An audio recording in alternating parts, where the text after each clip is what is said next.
ബഹുമാനിയ കർത്തദാസന്മാരായ pastor G സക്രിയ, pastor Shibu, pastor മധു, മറ്റെല്ലാ ദൈവമക്കളെയും ക്രിസ്തുയേശുവിൻ്റെ നാമത്തിൽ ഞാൻ വന്ദനം ചെയ്യുന്നു. ആവർത്തന പുസ്തകത്തിലെ പ്രതിപാദ്യം മോശയുടെ 3 പ്രസംഗങ്ങളാണ്. ഒന്നാമത്തെ പ്രസംഗം തുടങ്ങുന്നത് 1-ാം അധ്യായം 5-ാം വാക്യത്തിലാണ്. ആവർത്തന പുസ്തകം 1-ാം അധ്യായം 5-ാമത്തെ വാക്യം. യോർദാനക്കരെ മോവാബ് ദേശത്ത് വെച്ച് മോശ ഈ ന്യായപ്രമാണം വിവരിച്ച് തുടങ്ങിയത് എങ്ങനെയെന്നാൽ അവിടെയാണ് 1-ാമത്തെ പ്രസംഗം ആരംഭിക്കുന്നത്. 2-ാമത്തെ പ്രസംഗം തുടങ്ങുന്നത് 27-ാം അധ്യായം 1-ാം വാക്യത്തിലാണ്. 27-ാം അധ്യായം 1-ാമത്തെ വാക്യം ഞാൻ വായിക്കുന്നു. ആവർത്തന പുസ്തകം 27-ാം അധ്യായം 1-ാമത്തെ വാക്യം. മോശ ഇസ്രായേൽ മൂപ്പന്മാരോടുകൂടെ ജനത്തോട് കൽപ്പിച്ചത് എന്തെന്നാൽ, ഞാൻ ഇന്ന് നിങ്ങളോട് ആജ്ഞാപിക്കുന്ന സകല കൽപ്പനകളും പ്രമാണിപ്പീൻ. 3-ാമത്തെ പ്രസംഗം ആരംഭിക്കുന്നത് 29-ാം അധ്യായം 1-ാം വാക്യത്തിലാണ്. മോശ എല്ലാ ഇസ്രായേലിനെയും വിളിച്ചുകൂട്ടി പറഞ്ഞത് എന്തെന്നാൽ, ആ 29-30 അധ്യായങ്ങളോടുകൂടി മോശയുടെ പ്രസംഗം അവസാനിച്ചു. 31-32 അധ്യായങ്ങളിലെ പ്രതിപാദ്യം ദൈവം മോശയ്ക്ക് ഒരു പാട്ട് പഠിപ്പിച്ചു കൊടുത്തു. മോശയോട് ദൈവം പറഞ്ഞു, ഞാൻ ചൊല്ലിത്തരുന്ന പാട്ട് നീ എഴുതിയെടുത്ത് ഇസ്രായേൽ മക്കളെ പഠിപ്പിക്കണം. 19-ാം വാക്യം, 31-ാം അധ്യായം 19-ാമത്തെ വാക്യം. ആകയാൽ ഈ പാട്ട് എഴുതി ഇസ്രായേൽ മക്കളെ പഠിപ്പിക്കുക. ദൈവം പഠിപ്പിച്ച ഒറ്റ പാട്ടേ ഉള്ളൂ. അതാണ് ഇവിടെ കാണുന്ന ഈ പാട്ട്. ഞാൻ നിനക്ക് ഒരു പാട്ട് ചൊല്ലിത്തരും, നീ അത് എഴുതിയെടുക്കണം, നീ അത് ഇസ്രായേൽ മക്കളെ പഠിപ്പിക്കണം. 22-ാം വാക്യം, 31-ാം അധ്യായം 22-ാം വാക്യം. ആകയാൽ മോശ അന്ന് തന്നെ ഈ പാട്ട് എഴുതി ഇസ്രായേൽ മക്കളെ പഠിപ്പിച്ചു. 30-ാം വാക്യം, അങ്ങനെ മോശ ഇസ്രായേലിൻ്റെ സർവ്വസഭയെയും ഈ പാട്ടിൻ്റെ വചനങ്ങളൊക്കെയും ചൊല്ലിക്കേൾപ്പിച്ചു. ആ പാട്ടാണ് 32-ാം അധ്യായത്തിൽ കാണുന്ന പാട്ട്. ദൈവം പഠിപ്പിച്ച പാട്ട്, മോശ ആ പാട്ട് ഇസ്രായേൽ മക്കളെ പഠിപ്പിച്ചു. ആ പാട്ടിലെ പ്രതിപാദ്യം ആവർത്തിച്ച് പറയുന്നൊരു വാക്കുണ്ട് ദൈവം പഠിപ്പിച്ച ആ പാട്ടിൽ. പാത, റോക്ക്. 32-ാം അധ്യായം 4-ാം വാക്യം, അവൻ പാത. 13-ാമത്തെ വാക്യം, 13-ാം വാക്യത്തിൻ്റെ 2-ാം ഭാഗം, അവനെ പാതയിൽ നിന്ന് തേനും. 15-ാം വാക്യത്തിൻ്റെ ഒടുവിലത്തെ ഭാഗം, തൻ്റെ രക്ഷയുടെ പാതയെ. 18-ാം വാക്യം, നിന്നെ ജനിപ്പിച്ച പാത. 30-ാം വാക്യം, അവരുടെ പാത അവരെ വിറ്റുകളഞ്ഞു. 31-ാം വാക്യം, അവരുടെ പാത നമ്മുടെ പാത പോലെയല്ല. 37-ാം വാക്യത്തിൻ്റെ 2-ാം ഭാഗം, അവർ ആശ്രയിച്ച പാത എവിടെ? അപ്പോൾ ഈ പാട്ടിനൊരു പേര് കൊടുക്കുവാനാണെങ്കിൽ സോങ് ഓഫ് ദ റോക്ക്, പാതയുടെ പാട്ട്. തുടർന്ന് 33-ാം അധ്യായത്തിലേക്ക് വരുമ്പോൾ മോശ ഗോത്രങ്ങളെ അനുഗ്രഹിക്കുന്നതാണ്. മോശ മരണത്തോട് സമീപിക്കുകയാണ്. മോശ ഗോത്രങ്ങളെ അനുഗ്രഹിച്ചു. ഈ ഗോത്രങ്ങളെ അനുഗ്രഹിച്ചു എന്ന് പറയുമ്പോൾ 12 ഗോത്രങ്ങളും അതിൻ്റെ അകത്തില്ല. ശിമിയോൻ ഗോത്രത്തെ ആ അധ്യായത്തിൽ നമ്മളെ കാണുന്നില്ല. നമ്മൾ ഒറ്റ വായന വായിച്ചാൽ 12 ഗോത്രം ഉണ്ടെന്ന് തോന്നിപ്പോവും. പക്ഷേ ശിമിയോൻ ഗോത്രത്തെ ഈ അധ്യായത്തിൽ നമ്മൾ കാണുന്നില്ല. മോശ ശിമിയോൻ ഗോത്രത്തെ അനുഗ്രഹിക്കുന്നതായിട്ട് കാണുന്നില്ല. കഴിഞ്ഞിടെ ഞാൻ ഈ ഭാഗം ധ്യാനിക്കുകയും ചിന്തിക്കുകയൊക്കെ ചെയ്തപ്പോൾ എന്തുകൊണ്ട് മോശ ശിമിയോൻ ഗോത്രത്തെ ഒഴിവാക്കി? ഞാൻ കണ്ടെത്തിയ ഒരു ന്യായം, ശെഖേം നിവാസികളെ, നിർഭയമായിരുന്ന ശെഖേം നിവാസികളെ ഈ ശിമിയോനും ലേവിയും കൂടെ വാളെടുത്ത് വെട്ടിക്കൊന്നു. അവിടെ സഹോദരിയായ ദീനയെ ശെഖേം അപമാനിച്ചു. അതിൻ്റെ പ്രതികാരമെന്ന വണ്ണം ശെഖേം നിവാസികളെ ലേവിയും ശിമിയോനും കൂടെ വെട്ടിക്കൊന്നു. അതിൻ്റെ മധ്യത്തിലാണ് യാക്കോബ് ഏറ്റവും അധികം വേദനിക്കുകയും കരയുകയും ചെയ്തത്. യാക്കോബ് പറയുന്നുണ്ട്, നിങ്ങളെന്നെ ദേശത്ത് നാറ്റുമാതാക്കി, ഈ ജനം എന്നെ കൊല്ലും എന്നൊക്കെ പറഞ്ഞ് യാക്കോബ് നിലവിളിക്കുന്നുണ്ട്. ആ യാക്കോബിൻ്റെ മരണസമയത്ത് ഇസ്രായേൽ ഗോത്രങ്ങളെ അനുഗ്രഹിക്കുമ്പോൾ ഉൽപ്പത്തി പുസ്തകം 49 അധ്യായത്തിലാണ്. അവിടെ യാക്കോബ് ഏറ്റവും അധികം ശാപവാക്കുകൾ ചൊരിയുന്നത് ലേവിക്കും ശിമിയോനുമാണ്. ആ 49 അധ്യായം 5, 6, 7 വാക്യങ്ങൾ നമ്മൾ ശ്രദ്ധിച്ചാൽ ലേവിയുടെയും അതേണ്ട ഇവിടെ വന്നല്ല ശിമിയോനും ലേവിയും സഹോദരന്മാർ, അവിടെ വാളുകൾ സാഹസത്തിൻ്റെ ആയുധങ്ങൾ, എന്നുള്ളമേ അവരുടെ മന്ത്രണങ്ങളിൽ കൂടരുത്, എന്മനമേ അവിടെ യോഗത്തിൽ ചെയ്തത്, തങ്ങളുടെ കോപത്തിൽ അവൻ പുരുഷന്മാരെ കൊന്നു, തങ്ങളുടെ ശാഠ്യത്തിൽ കൂറ്റന്മാരുടെ വരി ഉടച്ചു, അവിടെ ഉഗ്രകോപം കഠിനക്രോധവും ശപിക്കപ്പെട്ടത് ഞാൻ അവരെ യാക്കോബിൽ പകയ്ക്കുകയും ഇസ്രായേലിൽ ചിതറിക്കുകയും ചെയ്യും. ശിമിയോനെയും ലേവിയെയും ഈ വിധത്തിൽ യാക്കോബ് ശപിച്ചു. എന്നാൽ ആ ശാപത്തിൽ നിന്ന് വിടുതൽ പ്രാപിപ്പാൻ ഈ 2 ഗോത്രങ്ങൾക്കും അല്ല 12 ഗോത്രങ്ങൾക്കും അവസരം ലഭിച്ചു. സീനായി പർവ്വതത്തിന്റെ താഴെ മോശ വിളിച്ചു പറഞ്ഞു, യഹോവയുടെ പക്ഷത്തുള്ളവൻ മാറി നിൽക്കട്ടെ. അന്നേരം ലേവി ഗോത്രം മാത്രം മോശയുടെ അടുക്കൽ മാറുന്നു. സാഹസത്തിന്റെ വാളുകൾ കയ്യിലെടുത്ത ഈ ലേവി വാളെടുത്ത് അപ്പനെന്നോ അമ്മയെന്നോ നോക്കാതെ ആരാധനക്കാരായി തീർന്ന ഇസ്രായേൽ മക്കളെ വെട്ടാൻ തുടങ്ങി. അന്ന് 3000 പേർ പട്ടുപോയി. അന്ന് ലേവിയുടെ ശാപം നീങ്ങിയാണുണ്ടായത്. ആ ലേവിയെയാണ് പൗരോഹിത്യ ശുശ്രൂഷയ്ക്ക് വേണ്ടി ദൈവം തിരഞ്ഞെടുത്തത്. സാഹസത്തിന്റെ വാളുകൾ കയ്യിലെടുത്തതായ ആ ലേവിയുടെ കയ്യിലാണ് അതിപരിശുദ്ധ സ്ഥലത്ത് നിയമത്തിന്റെ രക്തവുമായി കടന്നു പോകുവാൻ ദൈവം അനുവാദം കൊടുത്തത്. അന്ന് ഈ ശിമയോനും ലേവിയുടെ കൂട്ടത്തിൽ ചേർന്നിരുന്നു എങ്കിൽ, വാളുമായി ലേവി നിൽക്കുന്നു, വെട്ടു തുടങ്ങുന്നു. ഈ ശിമിയോനും ലേവിയുടെ കൂട്ടത്തിൽ കൂടിയിരുന്നു എങ്കിൽ ശിമിയോന്റെയും ശാപം അന്ന് അവസാനിച്ചേന്. കാലം മുന്നോട്ട് പോയി. മോശ ഗോത്രങ്ങളെ അനുഗ്രഹിക്കുമ്പോൾ ശിമിയോൻ ഗോത്രത്തെ മാറ്റി നിർത്തിക്കൊണ്ട് 11 ഗോത്രങ്ങളെ മോശയെ അനുഗ്രഹിച്ചു. അതാണ് ആവർത്തന പുസ്തകം 33 അധ്യായത്തിലെ വിഷയം. 34 അധ്യായത്തിലേക്ക് വരുമ്പോൾ മോശയുടെ മരണമാണ്. പിസ്ഗ കൊടുമുടിയിൽ മോശ കയറുന്നു. വാഗ്ദത്ത കനാൻ അവൻ കാണുന്നു. അവിടെ വച്ച് യഹോവയുടെ സന്നിധിയിൽ മോശ മരിക്കുന്നു. ആ മോശയുടെ ശവസംസ്കാരം നടത്തുന്നത് സ്വർഗത്തിലെ ദൈവമാണ്. അധ്യായത്തിലുണ്ട്, ദൈവം മോശയെ അടക്കം ചെയ്തു. മാനവ ചരിത്രത്തിൽ ദൈവം ഒരു വ്യക്തിയുടെ ശവസംസ്കാരം നടത്തിയിട്ടുണ്ടെങ്കിൽ മോശയ്ക്ക് മാത്രമാണ്. അതിന് കാരണം മോശ മിസ്രൈമിലായിരുന്നു എങ്കിൽ, ഫറവോന്റെ പുത്രിയുടെ മകൻ എന്നുള്ള നിലയിൽ അവിടെ തുടർന്നിരുന്നു എങ്കിൽ അടുത്ത ഫറവോൻ ആകേണ്ടത് ഈ മോശയാണ്. അങ്ങനെ മിസ്രൈമിൽ വച്ച് മോശ മരിച്ചിരുന്നു എങ്കിൽ ഇന്നും ഈജിപ്തിൽ കെയ്റോയിൽ മോശയുടെ പേരിൽ ഒരു പിരമിഡ് ഉയർന്നു നിന്നേന്.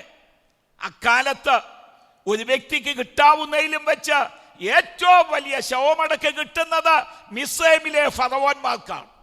ആ വലിയ ശവസംസ്കാരം ഉപേക്ഷിച്ചുകൊണ്ട് ദൈവജനത്തോട് ചേർന്ന് ഘട്ടമനുഭവിപ്പാൻ ഇറങ്ങി തിരച്ച ആ മോശ മരിച്ചപ്പോൾ അതിലൊട്ടും കുറവല്ലാത്ത ഒരു ശവമടക്ക് കൊടുക്കേണ്ടത് ദൈവത്തിന്റെ ആവശ്യമാണ്.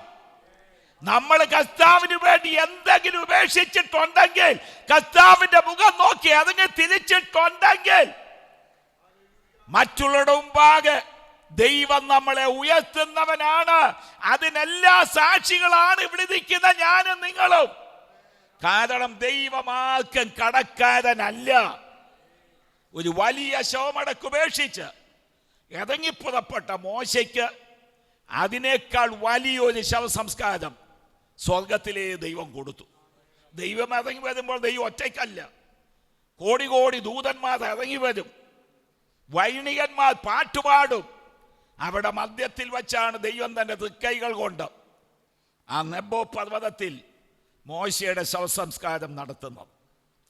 ഈ മോശയുടെ ഒന്നാമത്തെ പ്രസംഗത്തിൽ, വിശേഷിച്ച് 2-ാം അധ്യായത്തിൽ, മോശ ഇസ്രായേൽ മക്കളോട് പറയുന്ന പ്രധാനപ്പെട്ട കാര്യം, നിങ്ങൾ കനാൻ നാട്ടിലേക്കുള്ള യാത്രയിലാണ്, യാത്ര തീരുകയാണ്. ഈ യാത്ര എങ്ങനെയുള്ള യാത്രയാണ്? നിങ്ങൾ നടന്നു വന്ന യാത്ര, ഇനി നടക്കാൻ പോകുന്ന യാത്ര എങ്ങനെയുള്ളതായ യാത്രയാണ്? അതാണ് 2-ാം അധ്യായത്തിലെ പ്രതിപാദി. നമ്മളും നിത്യ കനാനെ നോക്കി യാത്ര ചെയ്യുന്നവരാണ്. കനാൻ യാത്രയുടെ 7 പ്രത്യേകതകൾ ആ 2-ാം അധ്യായത്തിലുണ്ട്. അതാണ് ഇന്ന് പൽക്കാലത്തെ നമ്മുടെ ചിന്താ വിഷയം. കനാൻ യാത്ര എങ്ങനെയുള്ള യാത്ര? കനാൻ യാത്രയുടെ പ്രത്യേകതകൾ എന്തൊക്കെയാണ്? 7 കാര്യങ്ങൾ ആ 2-ാം അധ്യായത്തിൽ നിന്ന് മാത്രം ഞാൻ ചൂണ്ടിക്കാട്ടും. കനാൻ യാത്ര 1, ഇതൊരു കടന്നു പോക്കാണ്. കടന്നു പോക്ക് എന്ന വാക്ക് അനവധി പ്രാവശ്യം ആ 2-ാം അധ്യായത്തിലുണ്ട്. ഒരു 8-9 വാക്യങ്ങൾ ഞാൻ ചൂണ്ടിക്കാട്ടും ആ 2-ാം അധ്യായത്തിൽ നിന്ന് മാത്രം. 4-ാമത്തെ വാക്യം, 2-ാം അധ്യായം 4-ാം വാക്യം, നീ ജനത്തോട് കൽപ്പിക്കേണ്ടത് എന്തെന്നാൽ, സേയീരിൽ കുടിയിരിക്കുന്ന ഏശാവിൻ്റെ മക്കളായ നിങ്ങളുടെ സഹോദരന്മാരുടെ അരികിൽ നിങ്ങൾ കടപ്പാൻ പോകുന്നു. വാക്യം 8, 8-ാമത്തെ വാക്യം. അങ്ങനെ നാം സേയീരിൽ കുടിയിരുന്ന ഏശാവിൻ്റെ മക്കളായ നമ്മുടെ സഹോദരന്മാരെ ഒഴിച്ച് അരാബ വഴിയായി ഏലാത്തിൻ്റെയും യെസ്യോൻ ദെബോറിൻ്റെയും അരികത്തുകൂടി കടന്നിട്ട് പിന്നെ താഴോട്ടുണ്ട്, തിരിഞ്ഞ് മോവാബ് മരുഭൂമിയിലുള്ള വഴിയായി കടന്നു പോന്നു. വാക്യം 13. സേരത് തോട്, ഇപ്പോൾ എഴുന്നേറ്റ് സേരത് തോട് കടപ്പീൻ എന്ന് കൽപ്പിച്ചതുപോലെ നാം സേരത് തോട് കടന്നു. വാക്യം 18. നിങ്ങൾ മോവാബയുടെ ദേശത്തുകൂടി കടപ്പാൻ പോകുന്നു. വാക്യം 24. നിങ്ങൾ അന്നോൻ താഴ്വര കടപ്പീൻ. വാക്യം 27. നിന്റെ ദേശത്തുകൂടി കടന്നു പോകുവാൻ ഞങ്ങൾക്കൊരു അനുവാദം വേണം. വാക്യം 29. യോർദാൻ കടന്ന്. വാക്യം 30. തൻ്റെ ദേശത്തുകൂടി കടന്നു പോകുവാൻ. എന്താ അതിൻ്റെ അർത്ഥം? കനാൻ യാത്ര ഒരു കടന്നു പോക്കാണ്. ഈ ലോകത്തിലെ നമ്മുടെ യാത്ര എന്ന് പറയുന്നത് ഒരു കടന്നു പോക്കാണ്. കടന്നു പോക്ക് എന്ന് പറയുമ്പോൾ ശ്രദ്ധിക്കേണ്ട ചില കാര്യങ്ങളുണ്ട്. ഒറ്റ പ്രാവശ്യം കടന്നു പോകുന്ന യാത്രയാണ് നമ്മുടെ ഈ ലോകയാത്ര. സാധാരണ ശവസംസ്കാര ശുശ്രൂഷയെ ഞാൻ ഓർപ്പിക്കാതുള്ളൊരു കാര്യമുണ്ട്. ലോകത്തിലുള്ള എല്ലാ കാര്യങ്ങൾക്കും അവസരങ്ങൾ ലഭിക്കും, ചാൻസ് കിട്ടും. 2nd chance, 3rd chance. ഇപ്പൊ ഫ്ലൈറ്റ് മിസ്സായി, അടുത്ത ഫ്ലൈറ്റ് പിടിക്കാം, വേറെ ചാൻസ് ഉണ്ട്. പരീക്ഷയ്ക്ക് തോറ്റുപോയി, ചാൻസ് ഉണ്ട്, പിന്നെയും പഠിച്ച് പരീക്ഷ പാസ്സാകാം. ലോകത്തിലുള്ള എല്ലാ കാര്യങ്ങൾക്കും ചാൻസ് ഉണ്ട്, അവസരങ്ങളുണ്ട്. പക്ഷെ അവസരം കിട്ടാത്ത ഒറ്റ കാര്യമെന്ന് പറയുന്നത് ജീവിതമാണ്. നമ്മൾ നടന്നു പോകുന്ന ഈ വഴിയിലൂടെ ഇനി ഒരിക്കലും നമ്മൾ നടക്കത്തില്ല. ഒരിക്കൽ മാത്രം കടന്നുപോക്കാണ് കനാൻ യാത്ര. അതുകൊണ്ടാണ് CT സ്റ്റഡിന്റെ ആ പ്രസ്താവന, സുപരിചിതമായ പ്രസ്താവന, there is only one life, it will soon be past. What we have done for Christ will last. ഒറ്റ ജീവിതം, അത് വേഗം തീരും. ദൈവത്തിന് വേണ്ടി ചെയ്തത് മാത്രം നിലനിൽക്കും. അപ്പോൾ കനാൻ യാത്ര കടന്നു പോക്കാണ്. ഈ കനാൻ യാത്രയുടെ രണ്ടാമത്തെ പ്രത്യേകത, വ്യത്യസ്ത ആൾക്കാരുടെ നടുവിലൂടെയുള്ള കടന്നുപോക്കാണ്. 3-4 വാക്യങ്ങൾ അതിനും വായിക്കാൻ പോവുകയാണ് രണ്ടാം അധ്യായത്തിൽ നിന്ന്. ഇത് കടന്നുപോക്കായിരിക്കുമ്പോൾ തന്നെ വിശ്വാസികളുടെ ഇടയിൽ കൂടെ മാത്രമല്ല നമ്മൾ നടക്കുന്നത്, വ്യത്യസ്ത ആൾക്കാരുടെ ഇടയിൽ കൂടിയാണ് നമ്മൾ നടക്കുന്നത്. വായിച്ച വാക്യങ്ങൾ പിന്നെയും ആവർത്തിച്ച് വായിക്കും. 2-ാം അധ്യായം 4-ാം വാക്യം, ഏശാവിൻ്റെ മക്കളായ നിങ്ങളുടെ സഹോദരന്മാരുടെ അതിരിൽ കൂടി നിങ്ങൾ കടപ്പാൻ പോകുന്നു. ഏശാവ് ആര്? ജ്യേഷ്ഠാവകാശം നഷ്ടമാക്കിയവൻ, യാക്കോബിനെതിരായി പടവാൾ എടുത്തു നിൽക്കുന്നവൻ. അവരുടെ ഇടയിൽ കൂടിയാണ് നിങ്ങൾ കടന്നു പോകുന്നത്. വാക്യം 8, അരാബ, ഏലാത്ത്, യെസ്യോൻ, ബേസർ, ഇവരുടെ ഇടയിൽ കൂടി നിങ്ങൾ കടക്കാൻ പോകുന്നു.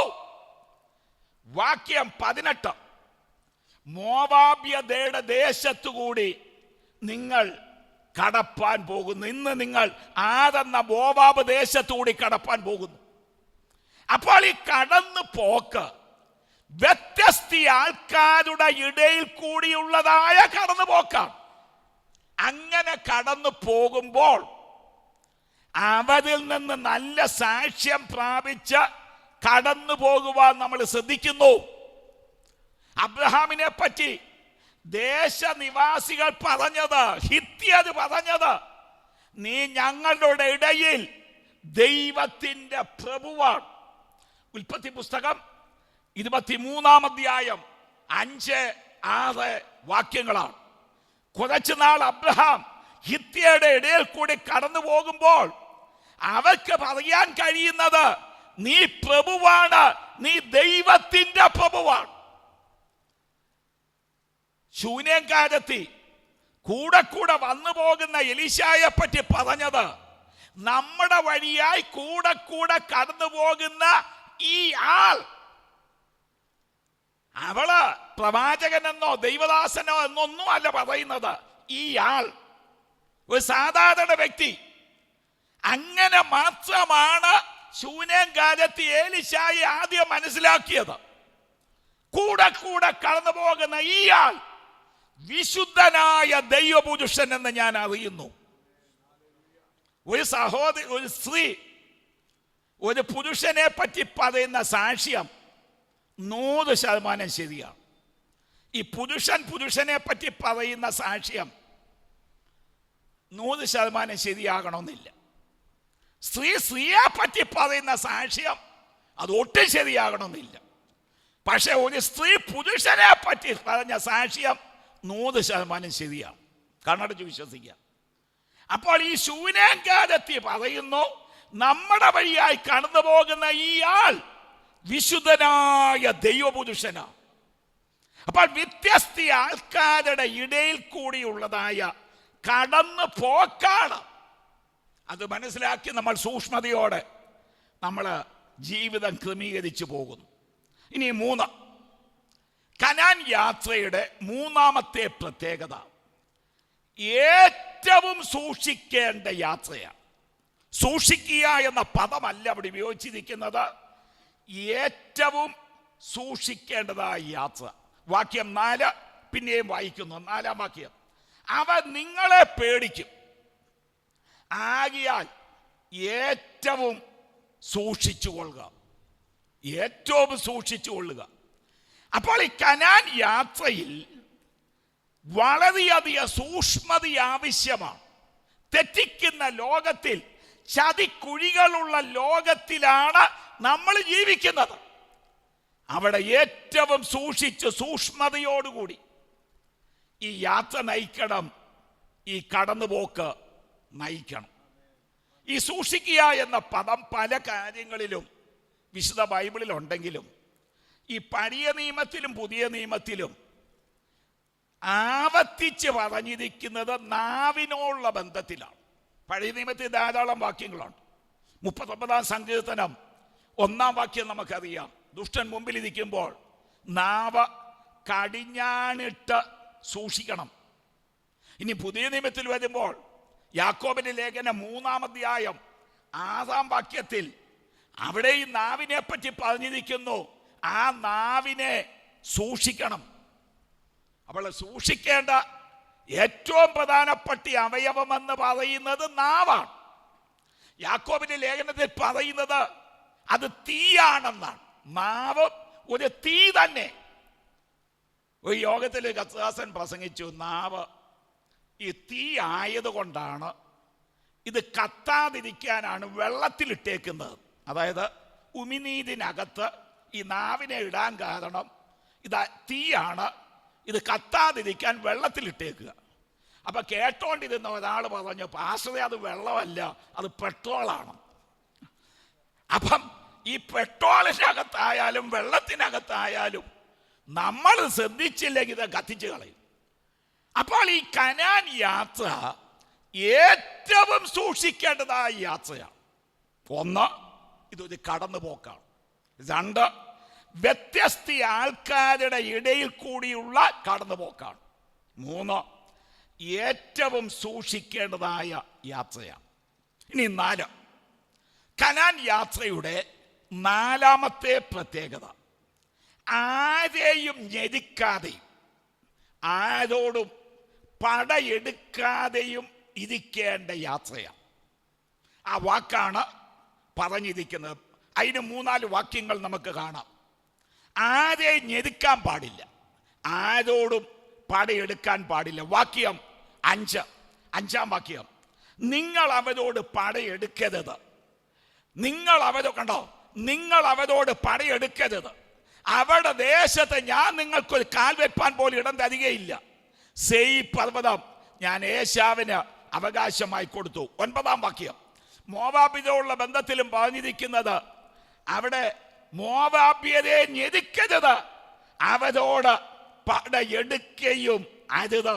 വാക്യം 19, അമ്മോന്യരെ പറ്റി പറഞ്ഞിരിക്കുന്നിടത്ത് 19-ാം വാക്യത്തിൽ അമ്മോന്യരോട് അടുത്ത് ചെല്ലുമ്പോൾ അവരെ ഞെരുക്കരുത്, അവരോട് പടയെടുക്കുകയും ചെയ്യരുത്. അപ്പോൾ ആരോടും പടയെടുക്കാതെയുള്ളതായ യാത്രയാണ്. ആരെയും ഞെരുക്കാതെയുള്ള. അവര് നമ്മളെ ഞെരുക്കും, അവര് നമ്മളോട് പടയെടുക്കും. പക്ഷേ അബ്രഹാമിനെ പോലെ നീ വലത്തോട്ടെങ്കിൽ ഞാൻ ഇടത്തോട്ട്, നീ ഇടത്തോട്ടെങ്കിൽ ഞാൻ വലത്തോട്ട്. അബ്രഹാം പടയെടുക്കാൻ പോയില്ല. അപ്പോൾ ആരോടും പടയെടുക്കാതെയുള്ള യാത്രയാണ് കനാൻ യാത്ര. ഇനി 5, കനാൻ യാത്രയുടെ 5-ാമത്തെ പ്രത്യേകത, സ്ഥിരവാസത്തിന് ഇടം ലഭിക്കാത്ത യാത്രയാണ് കനാൻ യാത്ര. 40 വർഷം ഇവ യാത്ര ചെയ്തു. ഈ 40 വർഷവും ഇവരിടയ്ക്കെങ്ങും ഇടത്താവളമായി അവ താമസം ഒരുക്കിയില്ല.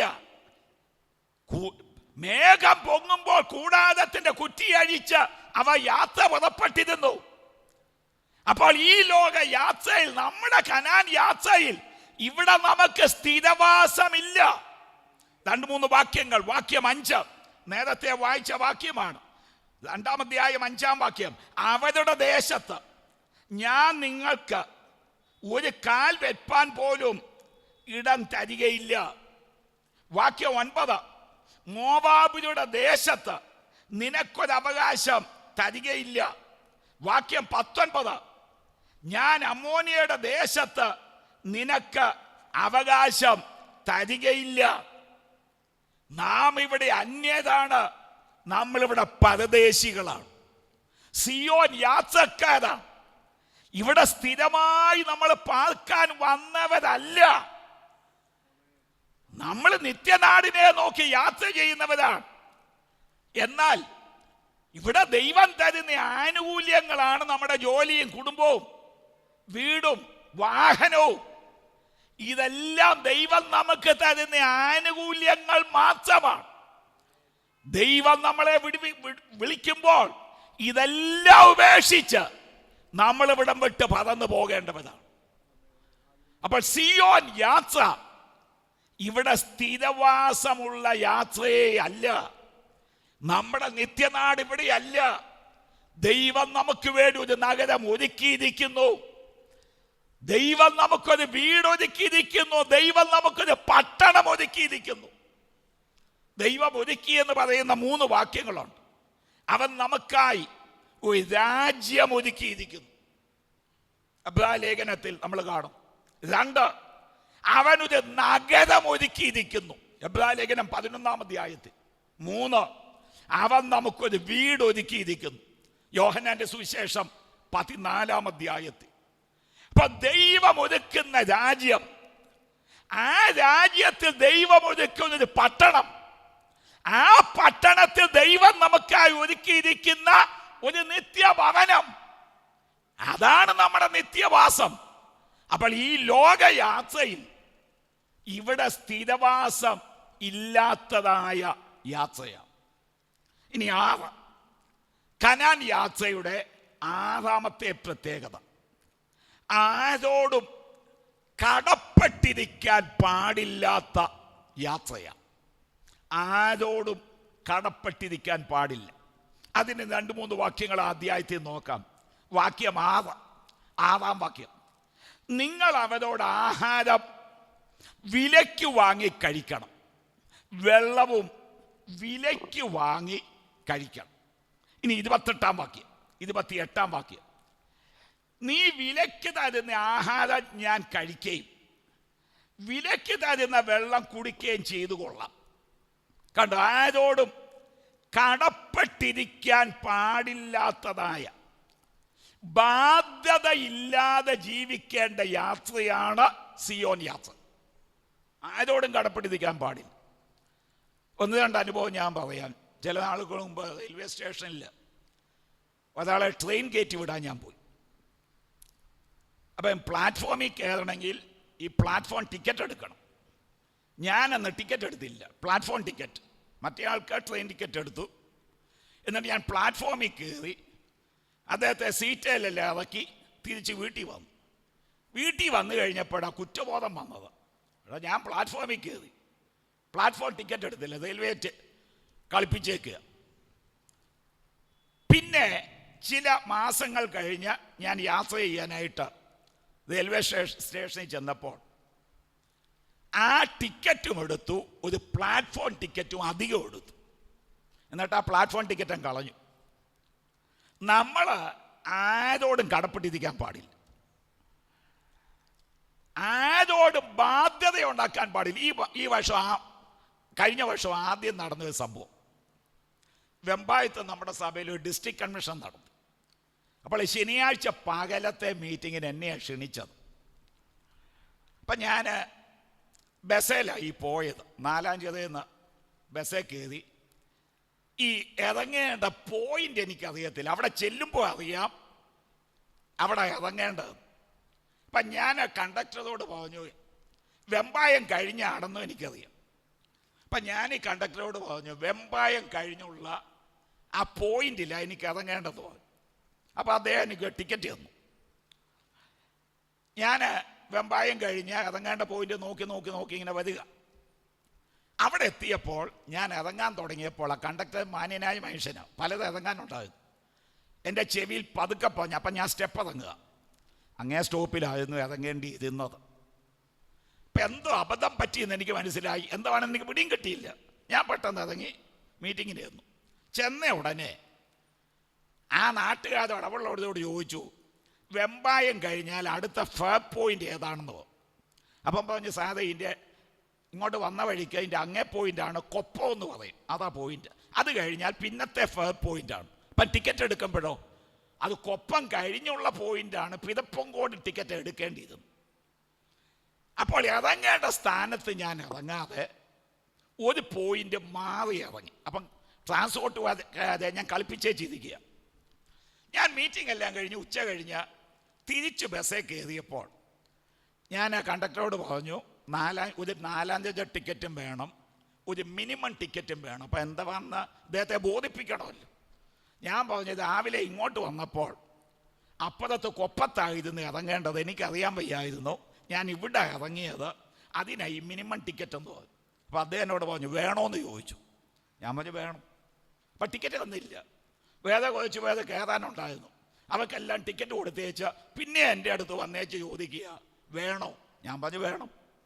അപ്പോൾ 15 രൂപയുടെ ടിക്കറ്റ് എനിക്ക് തന്നു. ഈ കണ്ടക്ടർ ക്ഷമിച്ചാലും ട്രാൻസ്പോർട്ടുകാർ ശ്രമിക്കത്തില്ല. ആരോടും കടപ്പെട്ടിരിക്കാൻ പാടില്ല. നമ്മൾ അബദ്ധവശാലായാലും അല്ലെങ്കിലും നമ്മൾ എന്തെങ്കിലും ബാധ്യത വരുത്തിയിട്ടുണ്ടെങ്കിൽ ബാധ്യത തീർക്കണം. നമ്മളിവിടം വിട്ട് പോകുമ്പോൾ നമ്മുടെ കയ്യിൽ ആർക്കും കൊടുക്കാൻ ഒരു ബാധ്യതയും ഉണ്ടായിരിക്കാൻ പാടില്ല. വാക്യം ശ്രദ്ധിച്ചോ? നിങ്ങൾ വില കൊടുത്ത് വാങ്ങിക്കണം എന്ന് പറഞ്ഞാൽ ബാധ്യത ഉണ്ടാക്കരുത്. മാത്രമല്ല നമ്മളിവിടം വിട്ട് പോകുമ്പോൾ പിള്ളേർക്ക് മക്കൾക്ക് ബാധ്യത വരുത്തിയേച്ചൊന്നും പോകരുത്. ബുദ്ധിമുട്ടും പ്രയാസങ്ങളൊക്കെ കണ്ടേക്കാം. ഒരു ബാധ്യതയും ഇല്ലാത്ത ജീവിതം വേണം നമ്മളിവിടെ നയിക്കുവാൻ. ഇനി 7ാമത് ഒടുവിലായി കനാൻ യാത്ര.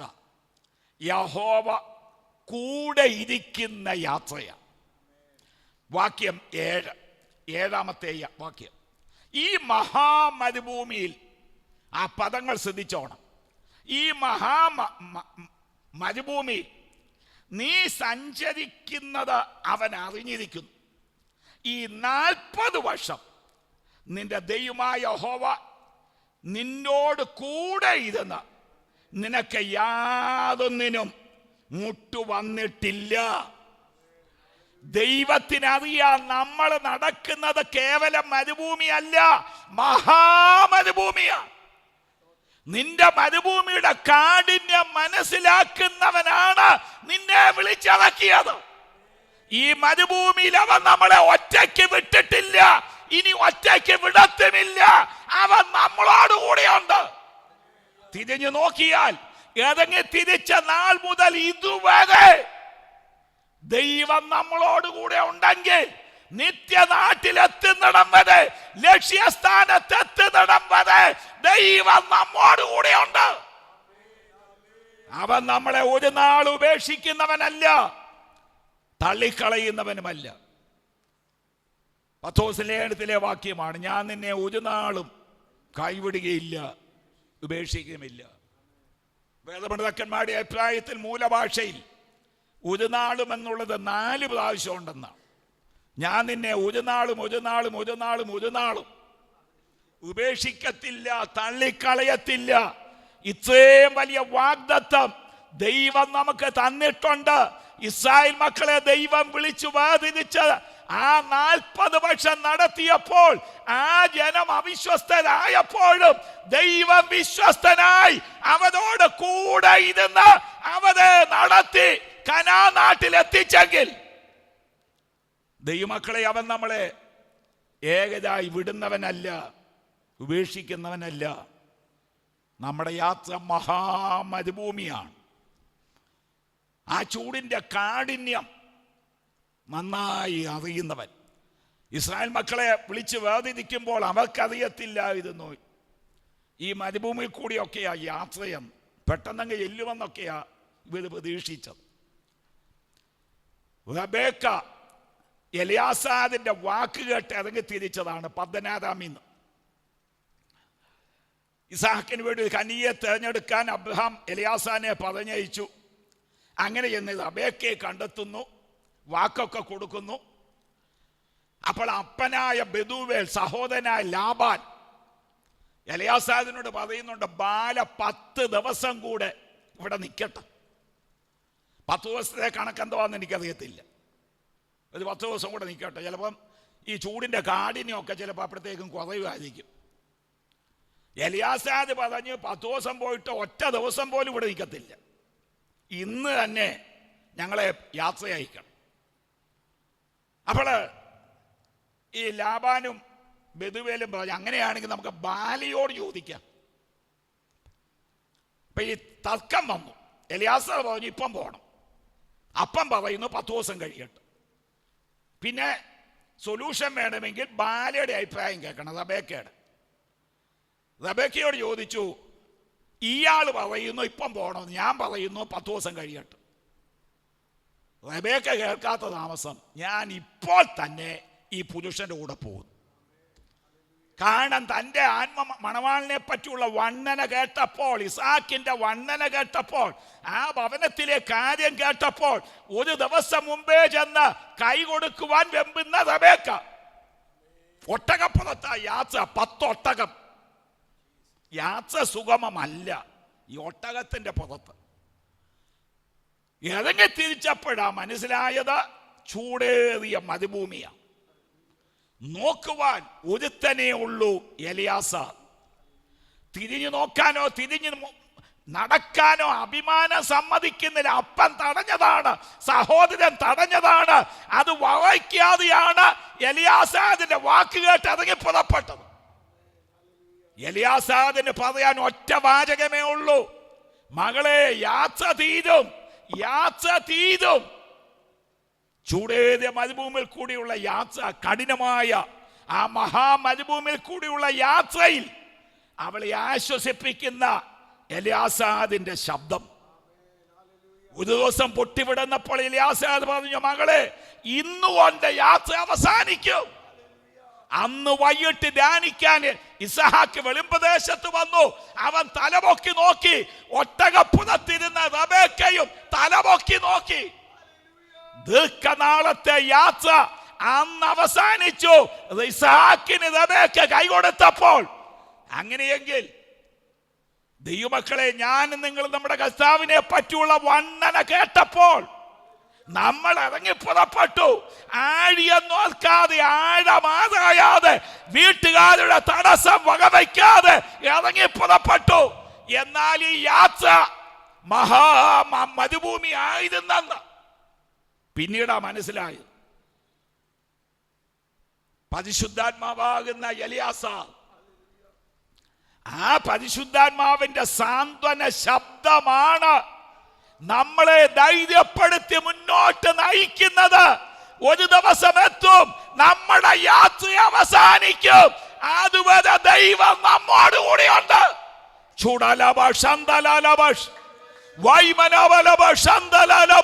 കഴിഞ്ഞ കാലങ്ങളിൽ കരം പിടിച്ച ഈ മഹാമരുഭൂമിയിൽ ദൈവത്തിലെ നിന്നെയും നിന്റെ കുടുംബത്തെയും ദൈവം നടത്തിയെങ്കിൽ അവൻ തള്ളിക്കളയത്തില്ല, അവൻ ഉപേക്ഷിക്കത്തില്ല. എത്തിക്കേണ്ട സ്ഥാനത്ത് നിന്റെ തലമുറകളെ എത്തിക്കൂ. ദൈവം കൂടെ ഇരിക്കുന്ന യാത്ര, അതിൽ പദം മറ്റെന്തുണ്ട്? ദൈവം നമുക്ക് അനുകൂലമെങ്കിൽ പ്രതികൂലമാകും. മോശ ദൈവത്തോട് പറഞ്ഞു, നിന്റെ സാന്നിധ്യം കൂടെ പോരുന്നില്ലെങ്കിൽ ഞങ്ങളെ അയക്കരുത്. ദൈവം വാക്കുകൊടുത്തു, എൻ്റെ സാന്നിധ്യം നിന്നോടുകൂടെ ഉണ്ട്. 40 വർഷം ദൈവ സാന്നിധ്യം ആ ജനത്തോടുകൂടെ ഉണ്ടെങ്കിൽ ഈ യാത്രയിൽ, മഹാമരുഭൂമിയിലെ യാത്രയിൽ ദൈവം കൂടെയുള്ളതാണ് നമുക്ക് ധൈര്യവും ആശ്വാസവും നൽകുന്നത്. കർത്താവ് നമ്മളെ സഹായിക്കട്ടെ. കർത്താവിൻ്റെ മേശയുള്ള ബന്ധത്തിൽ തുടർന്ന് നമ്മൾ ആയിരിക്കാനായിട്ട് പോവുകയാണ്. ഈ ശുശ്രൂഷ, ഇതിൻ്റെ ക്ലാസ്സുകളൊക്കെ ബൈബിൾ സ്കൂളുകളിലും ക്ലാസ്സുകളിലൊക്കെ കോളേജുകളിലൊക്കെ പഠിപ്പിക്കുമ്പോൾ ഈ തിരുവത്താഴത്തിൻ്റെ ശുശ്രൂഷ എല്ലാം പഠിപ്പിച്ച ശേഷം അതിനെ 5 വാക്കുകളിൽ ക്രോഡീകരിക്കും. ഈ ശുശ്രൂഷ മൊത്തത്തിൽ ഇംഗ്ലീഷിലെ 5 വാക്കുകളാണ്. എം എന്ന ലെറ്ററിൽ തുടങ്ങുന്ന 5 വാക്കുകളുമാണ്. അതുകൊണ്ട് തന്നെ അതിന് കൊടുത്തിരിക്കുന്ന ചുരുക്കപ്പേര് 5 M's in ഹോളി കമ്മ്യൂണിയൻ. തിരുവത്താഴത്തിലെ 5 എമ്മുകൾ ഞാനത് ഓർപ്പിക്കാം. 1, മാറ്റം. എം എന്ന ലെറ്ററിൽ തുടങ്ങുന്ന വാക്കാണ്. പദാർത്ഥം. ഈ ശുശ്രൂഷയ്ക്ക് ഉപയോഗിക്കേണ്ട മാറ്റം, അത് ഗോതമ്പപ്പവും മുന്തിരിച്ചാരും മാത്രമേ പാടുള്ളൂ. അതാണ് മാറ്റം. എല്ലാ ക്രൈസ്തവ സഭകളും അത് തന്നെയാണ് അനുവർത്തിക്കുന്നത്. ഗോതമ്പപ്പത്തിന് പകരം മറ്റൊന്നും ഉപയോഗിക്കാൻ പാടില്ല. മുന്തിരിച്ചാതിന് പകരം മറ്റൊരു പാനീയവും ഉപയോഗിക്കാൻ പാടില്ല. എന്തുകൊണ്ട്? നമ്മുടെ കർത്താവ് പറഞ്ഞു, ഞാൻ ഗോതമ്പ് മണിയാണ്. ഗോതമ്പ് മണി ചത്തുവെങ്കിലോ ജീവിക്കും. ആ ഗോതമ്പ് മണിയായ കർത്താവ് ഈ ഭൂമിയിലേക്ക് വന്നു. ഗത്സമന തുടങ്ങി ഗോൽഗോത്ത വരെ പൊടിഞ്ഞ നേരിയ മാവായി. കാൽവരി കൊലമരത്തിൽ പിതാവായ ദൈവത്തിൻ്റെ ഉഗ്ര കോപാഗ്നിയിൽ ആ മാവ് വെന്തു പാകമായി ജീവന്റെ അപ്പമായി. കർത്താവ് പറഞ്ഞു, എന്നെ തിന്നുന്നവൻ എൻ മൂലം ജീവിക്കും. കർത്താവിനെ തിന്നുക എന്ന് വെച്ചാൽ കർത്താവിനെ ഹൃദയത്തിൽ രക്ഷകനായി സ്വീകരിക്കുന്ന കാര്യമാണ്. ഞാൻ ജീവന്റെ അപ്പമാണ്, എന്നെ തിന്നുന്നവൻ എന്ന് പറഞ്ഞാൽ ജീവന്റെ അപ്പമായ യേശുവിനെ വിശ്വസിച്ച് ഹൃദയത്തിൽ രക്ഷകനായി കൈക്കൊള്ളുന്ന കാര്യമാണ്. അപ്പോൾ ഞാൻ ഗോതമ്പ് മണി എന്ന് കർത്താവ് പറഞ്ഞതുകൊണ്ട് ഈ ശുശ്രൂഷയ്ക്ക് ഉപയോഗിക്കേണ്ട അപ്പം ഗോതമ്പപ്പം മാത്രമേ പാടുള്ളൂ. ഒരിക്കൽ ഞാൻ സഭയിൽ ശുശ്രൂഷിക്കാൻ ചെന്നു. അന്ന് തിരുവത്താഴവും ക്രമീകരിച്ചിട്ടുണ്ട്. അപ്പം ഞാൻ എവിടെ ശുശ്രൂഷയ്ക്ക് പോയാലും, ഈ പാളയം സഭയിൽ 4-5 സഭയ്ക്ക് ഒഴിച്ചാലും, PMG സഭയിലാണെ പോലും ഇങ്ങനെയൊക്കെ മൂടി വച്ചിരിക്കുന്നത് ഞാൻ തുറന്നു നോക്കും, എന്താ ഇതെന്നൊക്കെ ഒന്ന് കാണാൻ. അപ്പം ഞാൻ ആ സഭയിലും ചെന്ന് ഇങ്ങനെ ഇതിന്ന് കഴിഞ്ഞപ്പോൾ തുണിയൊക്കെ ഇങ്ങനെ മാറ്റി വെച്ച് ഞാൻ നോക്കിയപ്പോൾ ഈ അപ്പം വച്ചിരിക്കുന്ന പാത്രം തുറന്നു നോക്കി. നല്ല പ്ലം കേക്ക് വച്ചേക്കുക, പ്ലം കേക്ക്. അപ്പം ഞാൻ ശുശ്രൂഷൻ അടുത്തിരിപ്പുണ്ട്. ഞാൻ പറഞ്ഞു, ഇതാണോ ഇവിടെ വച്ചേക്കുന്നത്? അപ്പം എന്നോട് അദ്ദേഹം പറയുക, ഇന്നലെ ശനിയാഴ്ച ഇവിടെയുള്ള എല്ലാ ബേക്കറിയിലും ചെന്നു, ഈ ബ്രെഡ് കിട്ടിയില്ല, അതുകൊണ്ട് ഇത് വാങ്ങിച്ചു വച്ചതാണ്, കുഴപ്പമുണ്ടോയെന്ന് എന്നോട് ചോദിക്കുക. കുഴപ്പമുണ്ടോ? ഞാൻ പറഞ്ഞ കുഴപ്പമേ ഉള്ളൂ. അപ്പം ഇതൊരു വീട്ടിൽ വെച്ചാൽ ഈ നടക്കുന്ന ഈ ശുശ്രൂഷ. ഞാൻ ഈ ശുശ്രൂഷനോട് പറഞ്ഞ് അകത്ത് ചെന്ന് ഗോതമ്പ് മാവുണ്ടോയെന്ന് ചോദിക്കാൻ പോകും. ഉണ്ടെങ്കിൽ പെട്ടെന്ന് ചീനച്ചട്ടിയിൽ ഒരു ഗോതമ്പ് അപ്പം ഉണ്ടാക്കി വെച്ച് വരാൻ പോകും. ഏതായാലും ഗോതമ്പ് മാവുണ്ടായിരുന്നു. പെട്ടെന്ന് ഗോതമ്പ് അപ്പം ഉണ്ടാക്കി ഇവിടെ കൊണ്ടുവച്ചു. ശുശ്രൂഷ സഭയെല്ലാം കഴിഞ്ഞിട്ട് ആ ശുശ്രൂഷനെ ഞാൻ ശരിക്ക് ശാസിച്ചു. ഇത്രയും പരിചയമുള്ള നിങ്ങളെപ്പോലുള്ളവർ ഇതാണ് ചെയ്യേണ്ടതെന്ന് ചോദിച്ചു. അദ്ദേഹത്തോട് ക്ഷമയൊക്കെ ചോദിച്ചു. അപ്പോൾ ഗോതമ്പപ്പം കിട്ടിയില്ലെങ്കിൽ, ബ്രെഡ് കിട്ടിയില്ലെങ്കിൽ പ്ലം കേക്ക് വാങ്ങിച്ചു വയ്ക്കാമെന്നൊക്കെ ധരിച്ചു വെച്ചിരിക്കുന്ന ശുശ്രൂഷന്മാർ ഈ കാലഘട്ടത്തിലുണ്ട്. ഗോതമ്പപ്പമേ ഉപയോഗിക്കാവൂ. പാനീയം മുന്തിരിച്ചാത് മാത്രമേ പാടുള്ളൂ. കാരണം അന്തി അത്താഴം കഴിഞ്ഞപ്പോൾ കർത്താവ് പറഞ്ഞു, എൻ്റെ പിതാവിൻ്റെ രാജ്യത്തിൽ പുതുതായി കുടിക്കുന്നാൾ വരെ മുന്തിരി വള്ളിയുടെ അനുഭവം ഞാൻ ആസ്വദിക്കത്തില്ല. അതുകൊണ്ട് പാനീയം മുന്തിരിച്ചാത് മാത്രമേ ആകാവൂ. അപ്പോൾ ഒന്നാമത്തെ വാക്ക് മാറ്റം. ഇനി രണ്ടാമത്തെ വാക്ക് മെത്തേഡ്. എന്ന ലെറ്ററില്ല തുടങ്ങുന്നത്. രീതി. ഈ ശുശ്രൂഷയുടെ രീതി എങ്ങനെയാണ്? അപ്പം ആദ്യം വാഴ്ത്തിക്കൊടുക്കണം, അതിനുശേഷം പാനപാത്രം വാഴ്ത്തിക്കൊടുക്കണം. വാക്യമുണ്ടല്ലോ 1 കൊരിന്ത്യർ 11-ാം അധ്യായത്തിൽ. അവണ്ണം തന്നെ അത്താഴം കഴിഞ്ഞ ശേഷം അവൻ പാനപാത്രം എടുത്തു. അപ്പോൾ ഈ രണ്ടും രണ്ടായിട്ട് വേണം വാഴ്ത്തി കൊടുക്കേണ്ടത്. ഇതിന് വ്യത്യസ്തമായിട്ടാണ് പല ക്രൈസ്തവ സഭകളിലും ഈ ശുശ്രൂഷ നടക്കുന്നത്. കത്തോലിക്ക സഭ ഗോതമ്പ് മാവ് മുന്തിരിച്ചാതും ഒന്നിച്ച് കൂട്ടിക്കുഴച്ച് ഫാക്ടറിയിൽ തിരുവോസ്തി ഉണ്ടാക്കിയാണ് സഭാജനങ്ങൾക്ക് കൊടുക്കുന്നത്. അത് തെറ്റ്. ഓർത്തഡോക്സ് തുടങ്ങിയ സഭകൾ അച്ഛൻ അപ്പമെടുത്ത് വീഞ്ഞിൽ മുക്കും, എന്നിട്ടാണ് മുതിച്ച് സഭാജനങ്ങൾക്ക് കൊടുക്കുന്നത്. എന്നിട്ട് കപ്പിയാതപ്പുറത്ത് നിന്ന് ശകലം വെള്ളം കൂടെ ഒഴിച്ച് അത് തൊണ്ടേ പറ്റാതെ. ഞാൻ പറഞ്ഞ ഓർത്തഡോക്സ് പള്ളിയിലാണ് പോയിക്കൊണ്ടിരുന്നത്, സ്പെൻസർ ജംഗ്ഷൻ്റെ അടുത്ത്. അച്ഛൻ്റെ അടുത്ത് വലിയ ഭക്തിയോടെ ഈ അപ്പം വാങ്ങിക്കാനായിട്ട് വാവൊളിച്ച് നിൽക്കുന്ന അതേ ഭക്തിയോടെ കപ്പ്യാടെ മുമ്പിൽ ചെന്ന് വാ വിളിക്കും. അദ്ദേഹം കുറച്ച് വെള്ളം കൂടി ഒഴിച്ചത്. പിന്നീടാണ് മനസ്സിലാക്കിയത് ഈ വെള്ളത്തിന് കഥയൊന്നുമില്ല. ഇട്ട് തന്ന ഈ അപ്പം തൊണ്ടെ പറ്റിപ്പിടിക്കാതെ ഇറങ്ങിപ്പോകാൻ വേണ്ടി കപ്പ്യാശാലും വെള്ളം ഒഴിച്ച് തന്നേ ഉള്ളൂ. അതും തെറ്റ്. അതിന് അവരെടുക്കുന്ന തത്വം മാംസത്തിൽ തന്നെ രക്തമുണ്ട്, അതുകൊണ്ടാണ് ഇത് ഒന്നിച്ച് കൂട്ടിക്കുഴയ്ക്ക് ചേർക്കുന്നത് എന്ന തത്വമാണ് എടുക്കുന്നത്. മാംസത്തിൽ തന്നെ രക്തമുണ്ട്, സത്യമാണ്. പക്ഷേ ശുശ്രൂഷ ബൈബിൾ എങ്ങനെ പറഞ്ഞിരിക്കുന്നുവോ അതേ രീതിയിലേ ചെയ്യാവൂ. ഞാൻ കർത്താവിങ്കൽ നിന്ന് പ്രാപിക്കേ നിങ്ങൾ കേൾപ്പിച്ചധികം ചെയ്തെന്നാൽ കർത്താവിനെ കാണിച്ചു കൊടുത്ത രാത്രിയിൽ അവൻ അപ്പം എടുത്തു, വാഴ്ത്തിക്കൊടുത്തു, എന്നിട്ട് പാനമാസം എടുത്ത് വാഴ്ത്തിക്കൊടുത്തു. അതാണ് മെത്തേഡ്. ആ രീതി മാറ്റാൻ ആർക്കും അനുവാദമില്ല. നമ്മുടെ ഇടയിൽ, വേർപെട്ട ദൈവമക്കളുടെ ഇടയിൽ ആ രീതിയാണ് അവലംബിക്കുന്നത്. അപ്പോൾ ഒന്ന് മാറ്റം, രണ്ട് മെത്തേഡ്. ഇനി മൂന്നാമത്തെ വാക്ക് മീനിങ്. എം എന്ന ലെറ്ററിൽ തുടങ്ങുന്ന വാക്കാണ് മീനിങ്. ഈ ശുശ്രൂഷയുടെ അർത്ഥം എന്താണ്? കൊരിന്ത്യർ ലേഖനത്തിൽ പൗലോസ് പറയുന്നു, കർത്താവിനെ ഓർക്കുവാൻ വേണ്ടിയാണ്, എൻ്റെ ഓർമ്മയ്ക്ക് വേണ്ടി ഇത് ചെയ്യുവീൻ. അപ്പോൾ ഇതിന്റെ മീനിങ് എന്താണ്? കർത്താവിനെ ഓർക്കുവാൻ എൻ്റെ ഓർമ്മയ്ക്കായി ചെയ്യുവീൻ.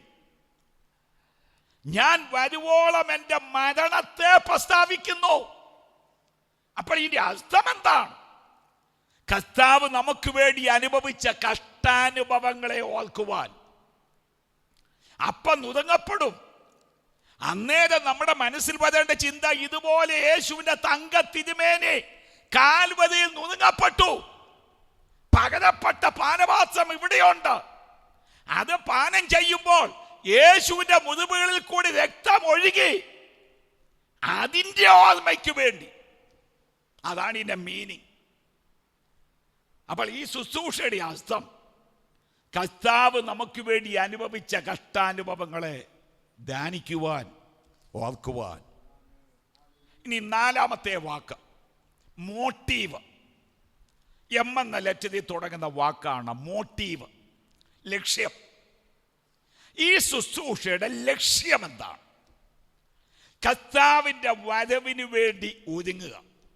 1 കൊരിന്ത്യർ 11-ാം അധ്യായത്തിൽ കർത്താവ് വരുവോളം അവന്റെ മരണത്തെ പ്രസ്താവിക്കുന്നു. അപ്പോൾ കർത്താവ് വന്നിട്ടില്ല, കർത്താവ് വരും. കർത്താവ് വരുവോളം 11-ാം അധ്യായം 26-ാം വാക്യം. കർത്താവ് വരുവോളം അവന്റെ മരണത്തെ പ്രസ്താവിക്കുന്നു. അതാണ് നമ്മുടെ മോട്ടീവ്. കർത്താവിന്റെ വരവിന് വേണ്ടി ഒരുങ്ങുക. ഏത് ശുശ്രൂഷ എപ്പോൾ നടന്നാലും നമ്മുടെ ആത്യന്തിക ലക്ഷ്യം കർത്താവിന്റെ വരവിന് വേണ്ടി ഒരുങ്ങുക എന്നുള്ളതാണ് മോട്ടീവ്. 5-ാമത്തെ വാക്ക് മെച്യൂരിറ്റി. അതും എമ്മിൽ തുടങ്ങുന്ന വാക്കാണ്. മെച്യൂരിറ്റി, പക്വത, യോഗ്യത. ഈ ശുശ്രൂഷയിൽ പങ്കെടുക്കുന്നവരുടെ മെച്യൂരിറ്റി എന്താണ്? യോഗ്യത എന്താണ്?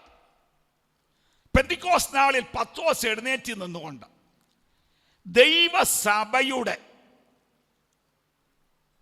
ഉപദേശങ്ങൾ, 7 അടിസ്ഥാന ഉപദേശങ്ങൾ പ്രസ്താവിക്കുമ്പോൾ, നിങ്ങൾ മാനസാന്തരപ്പെട്ട് ഓരോരുത്തൻ യേശു ക്രിസ്തുവിന്റെ നാമത്തെ സ്നാനമേൽപ്പിൻ എന്ന പരിശുദ്ധാത്മാവെന്ന ദാനം ലഭിക്കും എന്ന് പറഞ്ഞ് താഴോട്ട് വന്നിട്ട് അവർ അപ്പോസ്തലന്മാരുടെ ഉപദേശം കേട്ടു, കൂട്ടായ്മ ആചരിച്ചു, അപ്പം നുറുക്കി പ്രാർത്ഥന കഴിച്ചു.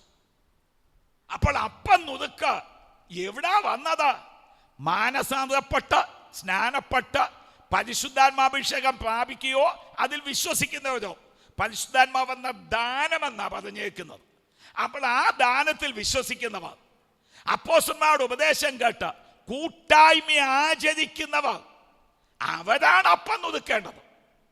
ചുരുക്കത്തിൽ രക്ഷിക്കപ്പെട്ട് സ്നാനമേറ്റ് പരിശുദ്ധാത്മാഭിഷേകം പ്രാപിച്ചവരോ അതിൽ വിശ്വസിക്കുന്നവരോ, ദൈവത്തോടും മനുഷ്യരോടും കുറ്റമറ്റ മനസാക്ഷി പുലർത്തുന്നവർക്ക് ഇതിൽ നിന്ന് ഭാഗഭാഗാക്കളാണ്. അതാണ് മെച്യൂരിറ്റി, പക്വത.